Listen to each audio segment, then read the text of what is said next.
Media మిత్రులందరికీ నా నమస్కారం. 2019లో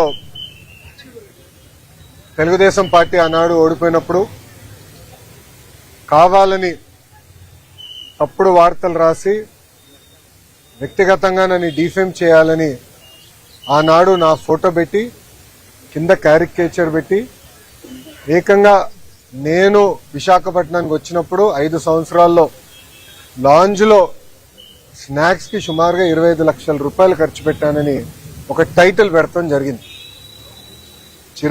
చిన్నబాబు చిరుతిండి 25 లక్షలండి అనే టైటిల్తో పక్కన ఫోటో పెట్టి ఏకంగా ఆనాడు ఆర్టికల్ వేశారు. ఆ రోజు నుంచే నేను సాక్ష్యమైన పోరాటం మొదలు పెట్టాను. ఎవరన్నా కానీ మీడియా మిత్రులు కానీ ఎవరన్నా కానీ ఒక ఆర్టికల్ వేసేటప్పుడు ఫ్యాక్ట్స్ అని వెరిఫై చేసుకోవాలి. అవసరమైతే ఎవరిపైన అయితే రాస్తున్నామో వాళ్ళకి ఫోన్ చేసి ఇట్లా ఏబోతున్నాం, మీ అభిప్రాయం ఏంటి, మీ వర్షన్ ఏంటి అనేది జనరల్ గా కనుక్కునే సంస్కృతి ఉంటుంది. కానీ అలాంటిది ఏం చేయకుండా కావాలని నన్ను కించపరిచే విధంగా ఆ ఆర్టికల్ వేసి ఆ రోజు పబ్లిష్ చేస్తాం జరిగింది. దానిపైన నేను సుమారుగా గత 6 సంవత్సరాలుగా నేను పోరాడుతున్నాను. ఇది 7వసారి నేను ఈ కేసు పైన విశాఖపట్నానికి వస్తాం. ఆ రోజు ద వీక్ అని వీక్లీ మ్యాగజైన్ కూడా ఆర్టికల్ వేస్తే నేను వాళ్ళకి నోటీస్ పంపించి ఆధారాలతో సహా, ఎందుకంటే ఏ డేట్స్ అయితే ఆర్టికల్ వేశారో ఆ రోజులు నేను విశాఖపట్నంలో లేదని కూడా నేను నిరూపిస్తాం కూడా జరిగింది. అది తెలుసుకుని వాళ్ళు ఏకంగా రిజైండర్ వేసి క్షమాపణ కూడా కోరుతాం జరిగింది. నేను గతంలోనే చెప్పాను, 2014 నుంచి 19 కానివ్వండి, ఇప్పుడు కూడా అంటే గడిచిన 18 నెలలు కానివ్వండి, నేను విశాఖపట్నానికి వచ్చినప్పుడు ప్రభుత్వం నుంచి టికెట్ తీసుకోవట్లేదు, ప్రభుత్వ గెస్ట్ హౌస్లో నేను ఉండట్లేదు. నేను వాడే వాహనాలు 2 వాహనాలు కూడా ప్రభుత్వ వాహనాలు కాదు. ఆ డీజిల్ ఖర్చు కూడా నాదే. నేను తాగే వాటర్ బాటిల్ కానీ చివరికి కాఫీ కూడా ఎయిర్పోర్ట్ లో లాంజ్ లో ఒక 5 నిమిషాలు నాయకులు మాట్లాడాలంటే లాంజ్ లో కాఫీ పౌడర్, వాటర్, చివరికి మగ్గు కూడా నాదే. ఎందుకంటే నాకు ఇది మా తల్లి నాకు నేర్పించిన సంస్కృతి. మనం ప్రజాస్వామ్యంలో ఉన్నాం. ప్రజలకు పవిత్రమైన బాధ్యత మనకు పెట్టారు. వాళ్ళ ఏ నమ్మకంతో అయితే మనకు గెలిపించారో ఆ నమ్మకం నిలబెట్టుకోవాల్సిన బాధ్యత మనందరిపైన ఉంటుంది. ఏమున్నా ఖర్చులు కుటుంబం పరంగా మేము బనాయిస్తాం.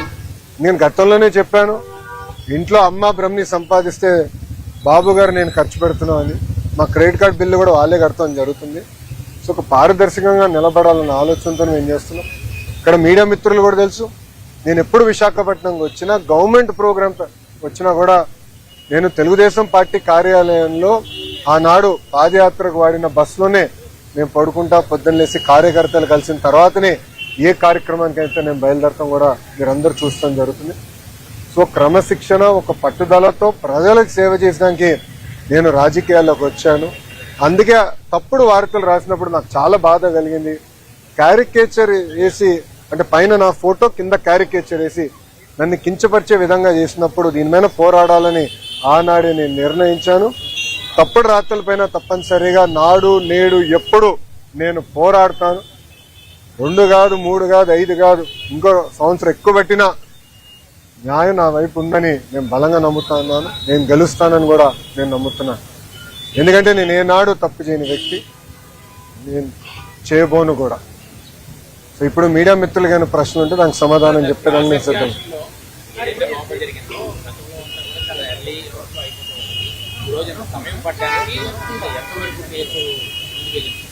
అంటే నా ఎగ్జామినేషన్ ఈరోజుతో పూర్తయింది.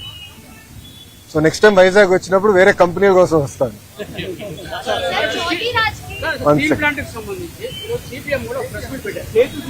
విశాఖ ఎకనామిక్ రీజన్ సంబంధించి 2500 ఎకరాలు స్టీల్ ప్లాంట్ తీసుకుంటామని అంటున్నారు. ఎవరన్నారండి? ఒక్క నిమిషం సార్, ఒక్క నిమిషం. 2500 ఎకరాలు విశాఖ ఎకనామిక్ రీజన్ కోసం తీసుకుంటున్నారు స్టీల్ ప్లాంట్. ఆల్రెడీ 1800 ఎకరాలు సేల్కి ఇచ్చారు, వాళ్ళు వాడలేదు. అలా 3000 ఎకరాలు తీసుకుంటారు. ఇది ఏ ప్రాతిపదిక కోసం తీసుకున్నారో ఆ భూమి తలకి మెయిన్ తలకి ఓట్లు డైవర్ట్ అవుతుందని వారు ఆరోపిస్తున్నారు. దాని ప్రభుత్వం తలకి మెయిన్ ఆరోపణ. మీరే అంటున్నారు ఆరోపణ అని, ఇంకా సమాధానం చెప్పాలా? బాస్ ఒక్క నిమిషం, ఎవరైనా స్టేట్మెంట్ ఇచ్చారా? మంత్రి కానివ్వండి, అంటే గౌరవ ముఖ్యమంత్రి గారు కానివ్వండి, గౌరవ ఉప ముఖ్యమంత్రి గారు కానివ్వండి, ప్రభుత్వం సంబంధించిన అంటే ఎన్డీఏ ప్రభుత్వానికి సంబంధించిన ఎవరన్నా స్టేట్మెంట్ ఇచ్చారా? ఫలానా భూమి 14,000 కోట్ల రూపాయలు కేంద్ర ప్రభుత్వం, రాష్ట్ర ప్రభుత్వం విశాఖ ఉక్కుని కాపాడేదానికి మేము ఇన్ఫ్యూజ్ చేశాం. ఈరోజు విశాఖ ఉక్కు 3rd మన బాయిలర్ ఏదైతే ఉందో అది కూడా మేము యాక్టివేట్ చేశాము. ఫుల్ ప్రొడక్షన్ కి మేము తీసుకొచ్చాము. గతంలో కూడా ఇలాంటి పరిస్థితి వస్తే ఆనాడు వాజ్పేయి గారు, చంద్రబాబు నాయుడు గారు కలిసి విశాఖ ఉక్కుని కాపాడారు. ఈ రోజు మోడీ గారు, చంద్రబాబు నాయుడు గారు కలిసి మళ్ళీ విశాఖ ఉక్కుని కాపాడుతున్నారు. సో అపోహలు ఏం అవసరం లేదు. విశాఖ ఉక్కుని ప్రైవేటీకరణ జరగదు, జరగనీయం. కానీ విశాఖ ఉక్కు ప్రాఫిట్ లో నడవాలని మేము అందరం కోరుకుంటున్నాం. ఎందుకంటే పదే పదే బెయిల్అవుట్లు ఇస్తాం కరెక్ట్ కాదు. ప్రాఫిట్ లో నడవాలి, దానికి అందరూ సహకరించాలి. విశాఖ ఉక్కుకి సంబంధించిన భూమి 1 ఎకరం ఒరిజినల్ ఇంటెన్షన్ కి ఇచ్చారో దానికే వాడతాం తప్ప వేరే దానికి డైవర్ట్ చేయాలన్న ఆలోచన ఎన్డీఏ ప్రభుత్వానికి లేదు. సిపిఎం సోదరులకి స్క్రిప్ట్ ఎక్కడి నుంచి వచ్చిందో వాళ్ళే దానికి సమాధానం చెప్తే బాగుంటుంది. ఎయిర్పోర్ట్ లో వాళ్ళ హయాంలో వచ్చింది, మా పక్క వాళ్ళు చేసుకున్నారంటూ కూటమి ప్రభుత్వంపై ఇప్పటికే వైసీపీ గవర్నమెంట్ అయితే అమ్మా ఒక మాట చెప్పాలి, క్రెడిట్ కోసం మేము ఇక్కడ ఎవరు పోరాడట్లేదు. పని చేసేదానికి, ప్రజలకి పెద్ద ఎత్తున ఉద్యోగాలు, ఉపాధి కల్పించడానికి మేము అహర్నిశలు కష్టపడుతున్నాము. దయచేసి అది గుర్తుపెట్టుకోండి. ఇదే జగన్మోహన్ రెడ్డి గారు ఆనాడు ఏం చెప్పారు? ఎర్ర బస్సు రాని ఊరికి ఎయిర్పోర్ట్ అవసరమా అని చెప్పారా లేదా? వీడియో మీరు చూసారా లేదా? మళ్ళీ ఇప్పుడు ఆయన వచ్చి అన్ని మాటలు మాడితే ఎంతవరకు న్యాయం? నంబర్ 1. నంబర్ 2, ఆనాడు జిఎంఆర్ కి సుమారుగా 2,600 ఎకరాలు కూటమి ప్రభుత్వం అందజేసింది. నన్ను అడిగితే అది ఇంకా తక్కువ. ఒక్క హైదరాబాద్ ఎయిర్పోర్ట్ కి 5,000 ఎకరాలు ఇచ్చాం. ఆనాడు ఇదే పెద్ద మనుషులు ఏమన్నారంటే హైదరాబాద్ ఎయిర్పోర్ట్ కి 5,000 ఎకరాలు అవసరమా, ఎయిర్పోర్ట్ కి 5,000 ఎకరాలు అవసరమా? ఈ రోజు మీరు హైదరాబాద్ ఎయిర్పోర్ట్ చూడండి, అదే సమయంలో బెంగళూరు ఎయిర్పోర్ట్ చూడండి. ఈ రోజు బెంగళూరు సిటీ 2వ ఎయిర్పోర్ట్ కోసం ఎతుకుతున్నారు. కానీ అదే హైదరాబాద్ రాబోయే 100 సంవత్సరాలు కూడా కావాల్సిన డెవలప్మెంట్ కి భూమి రెడీగా ఉంది. ఇదే టెర్మినల్ ఇంకొక మిర్రర్ కాపీ అటు పక్కన చేయొచ్చు. సో అలా ముందు చూపుతో ఒక విజన్ తో చంద్రబాబు నాయుడు గారు ఆనాడు చేశారు. జగన్మోహన్ రెడ్డి గారు అధికారంలోకి వచ్చిన తర్వాత జిఎంఆర్ కి ఇచ్చిన భూమి కూడా వెనక్కి తీసుకున్నాడు. సుమారుగా 600 ఎకరాలు వెనక్కి తీసుకున్నారు. కూటమి ప్రభుత్వం తిరిగి వచ్చిన తర్వాత ఆ భూమి మళ్లీ జిఎంఆర్ కి తిరిగి ఇచ్చారు. ఎందుకు ఇచ్చారు మనం చెప్పాలి. కేవలం ఒక ఎయిర్పోర్ట్ లో ఫ్లైట్ ల్యాండ్ అవుతాము, ప్యాసింజర్స్ దిగుతాం, ప్యాసింజర్స్ ఎక్కి వెళ్ళిపోతాం కాదు. లార్జర్ ఎకో సిస్టమ్ అనేది చాలా చాలా అవసరం. లార్జర్ ఎకో సిస్టమ్ అంటే MRO engine maintenance, under body maintenance, paint shop, ఇవన్నీ ఎకో సిస్టమ్ ఏర్పాటు చేస్తేనే పెద్ద ఎత్తున మన పిల్లలకి ఉద్యోగాలు, ఉపాధి కల్పించగలుగుతాం. ఆ లక్ష్యంతో ఆ భూమి కూడా తిరిగి వాళ్ళకి ఇచ్చి ఎంఆర్ఓ ఏర్పాటు చేస్తున్నాం. మొన్న నేను వచ్చాను, అశోక్ గజపతి రాజు గారి దయ వల్ల మానసాస్తో జిఎంఆర్ ఒప్పందం చేసి ఒక వరల్డ్ క్లాస్ ఏవియేషన్ యూనివర్సిటీ కూడా కడుతున్నాం. సో ఒక ఎకో సిస్టమ్ మొత్తం ఏర్పాటు చేస్తున్నాం. భయా క్రెడిట్ కావాలంటే వాళ్ళు తీసుకోమనండి, హ్యావ్ నో ఇష్యూ. దాంతో పాటు పీపీఎల్ రద్దు చేసామని క్రెడిట్ తీసుకోమనండి. అమర్ రాజని ఆంధ్ర రాష్ట్రం తరిమేసామని క్రెడిట్ తీసుకోమనండి.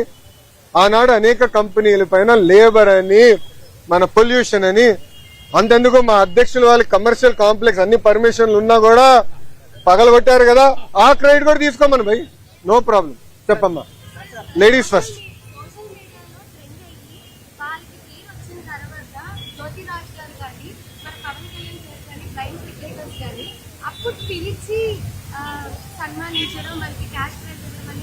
అవునమ్మా, అమ్మా అగ్రీ అమ్మా. ఇప్పుడు ఏంటంటే స్పోర్టింగ్ ఎకో సిస్టమ్ మొత్తం మనం క్రియేట్ చేయాల్సిన అవసరం ఉంది. అందుకే మీరు చూస్తే నేను ఇండియన్ ఉమెన్ క్రికెట్ టీమ్ ని మీరందరూ గుర్తించిన ముందర నేను కలిసిన వాళ్ళు. అప్పుడు మితాలి గారిని కలిసాం. మితాలి గారిని ఏకంగా ఒక అడ్వైజర్ గా ఆంధ్ర క్రికెట్ అసోసియేషన్ అడ్వైజర్ గా నియమించాం. సో మితాలి గారితో కూడా మేము ఏం మాట్లాడామంటే షీ ప్లేస్ అని ఒక ప్రోగ్రామ్ రూపొందిద్దాం. అంటే మహిళలు పెద్ద ఎత్తున ఒక క్రికెట్లో, ఇప్పుడు అదే విధంగా మన వెయిట్ లిఫ్టింగ్ లో కానివ్వండి, మన ట్రాక్ అండ్ ఫీల్డ్ లో కానివ్వండి, చెస్ లో కానివ్వండి, ఇట్లా పెద్ద ఎత్తున ఎట్లా ప్రోత్సహించాలి దాంట్లో ఒక పాలసీ ఫ్రేమ్వర్క్ మేము తీసుకొస్తున్నాం. But it is a continuous effort. There is no short cut, there is no simple solution to it. దీంతో పాటు నేను మన ఆస్ట్రేలియాకి వెళ్ళాను. అక్కడ గ్రిఫిట్ అని ఒక యూనివర్సిటీ ఉందమ్మా. They are known for sports, they are one of the best in the world. వాళ్ళతో కూడా మాట్లాడి ఇక్కడున్న యూనివర్సిటీస్ తో టైఅప్ చేసి మొత్తం ఎకో సిస్టమ్ ఏర్పాటు చేయాలి. It has to do with nutrition, physical recovery, eco system మొత్తం ఏర్పాటు చేయాల్సిన అవసరం ఉంది. ఐ అగ్రీ, మనం చేస్తుంది సరిపోదు. 100% మనం చేస్తుంది నాట్ మోర్ దెన్ 10-12%.